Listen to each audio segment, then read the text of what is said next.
Perkenalkan, nama saya Leli yang sedang bertugas pada hari ini di klinik ini. Bapak dengan Bapak siapa? Nabil. Ditulis dulu ya Pak ya, sebentar ya. Iya nggak apa-apa. Usia Bapak berapa Pak? 25 tahun. 25 tahun. Bapak bekerja? Iya, Sebagai apa ya Pak? saya mahasiswa S3. Mahasiswa S3, oh mahasiswa. Iya. Selain itu tidak bekerja yang lain Pak? Tidak, Tidak. Untuk tempat tinggal Bapak? di Jatinangor, Di Jatinangor. Di daerahnya daerah perumahan. berarti jauh ke pegunungan itu ya Pak ya? Iya, jauh-jauh. Oh iya, sebelumnya Bapak ada masalah apa datang kemari Pak? Ini leher saya membengkak, saya nggak tahu kenapa. Oh, itu sejak kapan ya Pak? Sejak 1 bulan yang lalu. Itu Bapak tahu nggak? Itu tiba-tiba atau emang Bapak makan sesuatu gitu? Ini tiba-tiba sih rasanya. Oh, tiba-tiba membesar gitu Pak? Iya. Oke. Untuk pemeriksaan apakah ada kelainan atau tidak di leher Bapak, nanti saya akan memberikan beberapa pertanyaan, juga akan melakukan beberapa pemeriksaan di leher Bapak ya Pak. Apakah ini tujuannya tuh untuk agar kita tahu apakah ada kelainan atau tidak. Oke, baik. Apakah Bapak setuju? Setuju. Oke. Di sini mulai dari pertanyaan saja ya Pak ya. Bapak apakah sering merasa deg-degan Pak? Oh iya, sering banget itu. Deg-degan? Iya, Hmm. panjang hari. Tapi itu deg-degan yang berdebar-debar gitu Pak? Iya, Tidak berdebar, jelas? kayak terasa begitu. Bukan karena akan ujian, bukan? Oh, bukan. Bukan ya Pak? Untuk ini bagaimana dengan perasaan Bapak tiba suka gerah, cepat merasa panas atau tidak Pak? Iya, gitu. Saya jadi kayak pengennya di ruangan yang dingin terus, soalnya saya jadi gampang banget berkeringat. Kalau keringatan selain saat panas, misal saat setelah bangun tidur? Oh iya, baju saya selalu basah. Oh gitu juga ya Iya, Pak ya? setelah bangun tidur. Oh, berarti Bapak lebih senang di tempat yang dingin ya Pak ya? Iya. Iya. Untuk tidurnya sendiri Bapak apakah ada gangguan? Iya, saya tidur kayak kurang nyenyak gitu belakangan ini. Jadi lelah terus. Susah tidurnya Pak? Iya. Untuk ini apakah sering merasa gugup atau gelisah gitu kan? Iya. Tiba-tiba Iya, betul. bisa. Pas. Untuk itu Bapak apakah merasa cepat lelah? Iya, saya sering merasa cepat lelah belakangan ini. Padahal tidak ada pekerjaan lain selain menjadi mahasiswa ya Pak ya? Iya, betul. Untuk ini Pak, pola makan sendiri, nafsu makannya bagaimana Pak? Nafsu makan saya normal. Nah, untuk Iya. berat badan bagaimana Pak? Nah, tapi berat badan saya entah kenapa turun 3 kilo nih 1 bulan terakhir. 1 bulan ini ya? Iya, betul. Untuk maaf Pak, buang air besarnya bagaimana Pak? Waduh, itu jadi diare saya juga nggak tahu Iya. kenapa belakangan. Untuk ini Pak, apakah ini ada orang-orang terdekat? Bapak tinggal sama siapa Pak? Tinggal sama rekan-rekan saya. Oh, ngekos gitu Pak, ngontrak Iya. gitu ya Pak? Mereka sering mengeluhkan nggak emosi Bapak? Bapak cepat marah gitu atau Iya, bagaimana? katanya saya jadi sensitif, bentar-bentar marah sama ngebentak gitu, nggak tahu Terus kenapa. Bapaknya sadar nggak Pak bahwa itu Bapak yang memang merasa cepat marah gitu? Iya, apa-apa? itu mungkin karena saya lelah, jadi pikiran saya juga terganggu. Tapi saya nggak tahu dok kenapa pastinya. Oke, begitu. Sebentar ya Pak ya. Iya. Jadi dok, di sini saya sudah melakukan pemeriksaan tekanan darah. Saya juga sudah melakukan pemeriksaan nadi, kemudian respiratory rate, temperatur, tinggi badan, berat badan, dan serta telah menghitung BMI. Untuk kesadaran pasien juga sudah saya nilai, yaitu pasien ini conscious. Kemudian di sini saya akan melanjutkan pemeriksaan di muka dan di sekitar mata. Di sini pada pasien kita lihat apakah ada lid retraction. Nah, di sini itu terlihat ada cekungan-cekungan mata di sekitar matanya, cekungan. Kemudian lihat ada atau tidak. Kemudian juga periorbital edem, apakah sekitaran periorbitalnya itu terlihat membengkak atau tidak. Kemudian juga ada tidaknya exophthalmos, yaitu dilihat apakah si kelopak mata itu seperti tertarik ke belakang sehingga menyebabkan pasien terlihat melotot. Kemudian juga apakah terlihat puffy face atau tidak, yaitu seperti terlihat membulat, menggendut, dia itu seperti ada lemak-lemak seperti itu. Untuk suaranya juga dilihat apakah serak ataupun parau. Selanjutnya Bapak nanti saya akan melanjutkan ke pemeriksaan fisik ya Pak ya. Nanti saya akan menyentuh leher-leher Bapak. Bapak bersedia Pak? Bersedia. Di pos dulu boleh nggak? Selanjutnya untuk pemeriksaan fisik di sini saya akan memeriksa dari kelenjar tiroid dan pretracheal lymph node. Di sini dilihat pertama dari bagian depan, diobservasi pada saat dilihat dari depan. Bapak agak diangkat sedikit. Bapak silakan menelan, Pak. Cukup. Di sini itu tujuannya itu untuk melihat ya, yang dikeluhkan pasien tadi, ada pembesaran itu apakah dia adalah tiroid yang membesar ataupun bukan.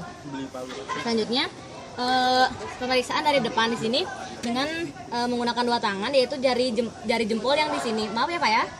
Di sini kita pertama itu akan mencari cricoid cartilage, posisinya itu di bawah dakun sedikit. Kemudian di sini kita meletakkan jari jempol kita di bawahnya, di bawah cricoid cartilage. Di sini setelah itu di sini kemungkinan posisi dari kelenjar tiroid. Untuk pertama yang diperiksa itu adalah dari yang normal terlebih dahulu. Tapi di sini pasien tidak mengeluhkan kanan atau kiri. Jadi pertama saya akan memeriksa dari sebelah kanan dulu. Jadi di sini si jempol dari tangan sebelah kiri kita agak tekan. Kemudian di sebelah kanannya kita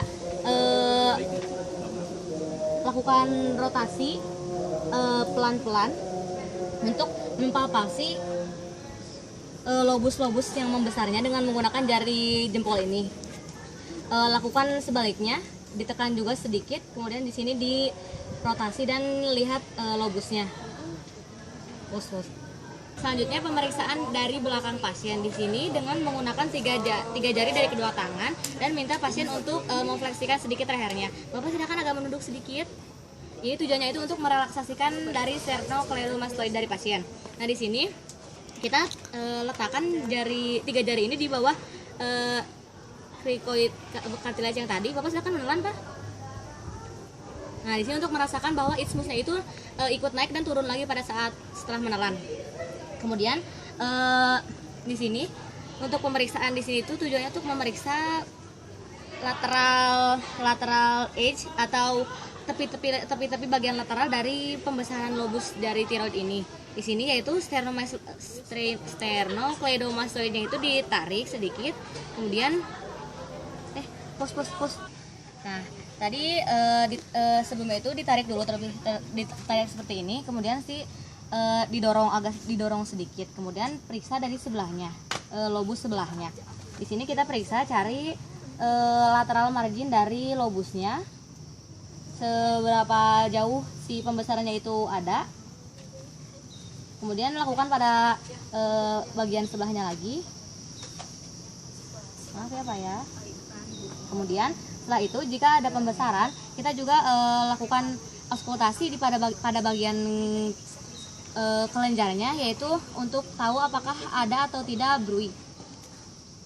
Kemudian untuk nodulus yang ditemukan, kita beri tanda dengan cara digambar. Di sini bisa dengan menggunakan gambar dengan plastik, kemudian ditempelkan di lobus yang membesar, lalu digambar dengan menggunakan spidol.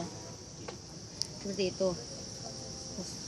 Nah, jika sudah mendapat pengukuran yang dengan menggunakan plastik diberi tanda oleh spidol, kemudian ukur dengan menggunakan penggaris untuk mengetahui kira-kira besar dari pembesaran tiroidnya tersebut. Kemudian setelah itu cek cardiac conditionnya, apakah pasien mengalami bradikardi ataupun takikardi. Di sini bisa dengan mengecek pulse rate ataupun heart rate-nya. Kemudian kita juga mengecek pulmonary condition. Di sini apakah pasien mengalami slow respiration atau pendek nafasnya.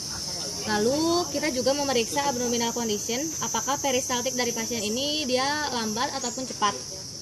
Kemudian selanjutnya periksa bagian ekstremitis dari pasien. Di sini lihat untuk tremor. Untuk tremor ini kita bisa meminta pasien untuk tangannya seperti ini. Bapak seperti ini Pak.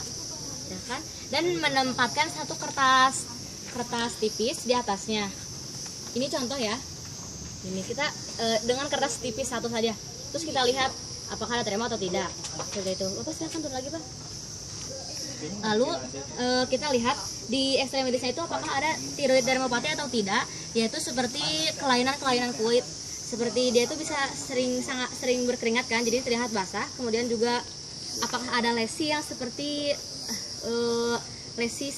bekas gatal seperti itu.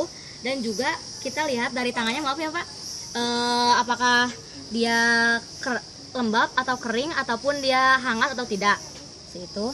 Dan juga lihat kulitnya apakah kering atau tidak, dan juga apakah ada mixed edema, yaitu seperti saat kita saat menekan ininya dia balik laginya cepat atau tidak, seperti itu. Lalu edema itu sendiri dilihatnya itu bisa dari betis, ditekan saja seperti itu. Kemudian pemeriksaan dari neuromuscular systemnya, apakah terjadi slow reflex ataupun hyper reflex. Lalu periksa dari muskuloskeletal sistemnya, apakah ada muscular weakness atau tidak. Untuk mengecek muskuloskeletal sistemnya itu, di sini pasien bisa diminta untuk menjulurkan tangan. Bapak silakan julurkan tangannya. Seperti ini Pak, seperti ini. Nah, di sini berikan tekanan pada pasien. Bapak ditahan ya Pak ya? Oh, sudah Pak. Terima kasih Bapak. Turunkan. Oke Bapak, jadi pemeriksaannya sudah selesai dilakukan.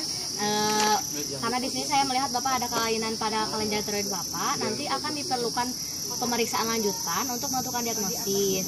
Nah, untuk itu nanti Bapak silakan datang lagi ya Pak ya. Terima kasih Bapak.